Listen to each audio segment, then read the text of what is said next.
سرکاری ملازمین کی تنخواہوں میں 10% اضافہ، پینشن 7% بڑھا دی گئی۔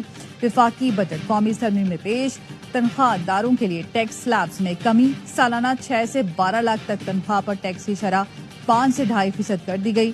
12 لاکھ سالانہ آمدنی پر ٹیکس 30,000 روپے سے کم کر کے 6,000 کرنے کی تجویز۔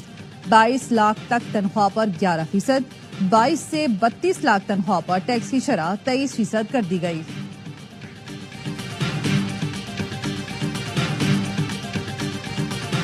حکومت کو بجلی کی خریداری پر سرچارج بڑھانے کا اختیار مل گیا۔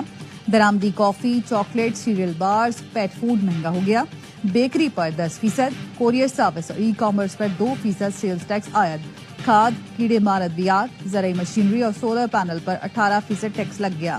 قیمتی موبائل فون اور درآمدی خوردنی اشیاء پر سیلز ٹیکس 25%، سگریٹ اور مشروبات پر ٹیکس میں کمی۔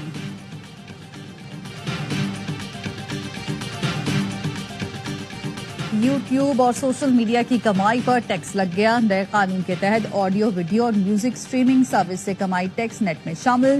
ٹیلی medicine, e learning, cloud service, online banking پر بھی tax. E commerce, e store اور آن لائن مارکیٹ پر بھی ٹیکس دینا ہوگا۔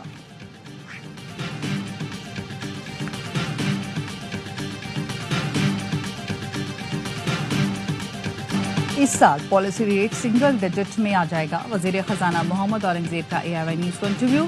آنے والے معاشی سال میں حکومتی اقدامات سے آگاہ کر دیا۔ پروگرام خبر میں گفتگو کرتے ہوئے کہا، بجٹ میں مختلف ٹیکسز میں کمی کی ہے۔ ماضی میں ایسا کون سا ٹیکس ہے جو اوپر گیا ہے اور پھر کمی ہوئی ہے؟ پیٹرولیم لیوی پر ابھی کوئی بات نہیں ہوئی۔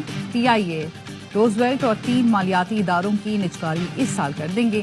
بہت جلد پہلے مرحلے میں PIA اور 3 ڈسپوز کی نجکاری ہو جائے گی۔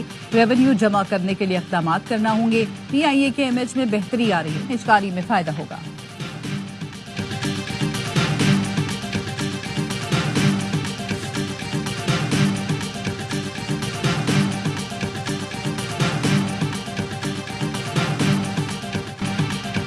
کراچی پورٹ سے حیدرآباد تا سکھر موٹر وے منصوبے کی فینسنگ کے لیے 15 ارب مختص۔ وزیر اعلیٰ سندھ نے وزیر اعظم کو موٹر وے کی تعمیر کے لیے کئی خط لکھے۔ آخری ملاقات میں یقین دہانی بھی لی، لیکن وفاقی وزیر خزانہ نے بجٹ تقریر میں حیدرآباد سکھر موٹر وے کی تعمیر کے لیے فنڈ کا اعلان نہیں کیا۔ پیپلز پارٹی اتحادیوں سے ناراض، بجٹ سے ناخوش۔ شازیہ مری نے کہا، 15 ارب روپے اس منصوبے کے لیے ناکافی ہیں۔ یہ منصوبہ اس رقم سے مکمل نہیں ہوگا، لگتا ہے کام بھی شروع نہیں ہوگا۔ شجیل میمن نے کہا، موٹر وے اور K4 کے لیے خاطر خواہ رقم مختص نہیں کی گئی۔ سندھ کے دونوں بڑے منصوبے رل جائیں گے۔ پر امید تھے بجٹ میں بڑی رقم مختص ہوگی۔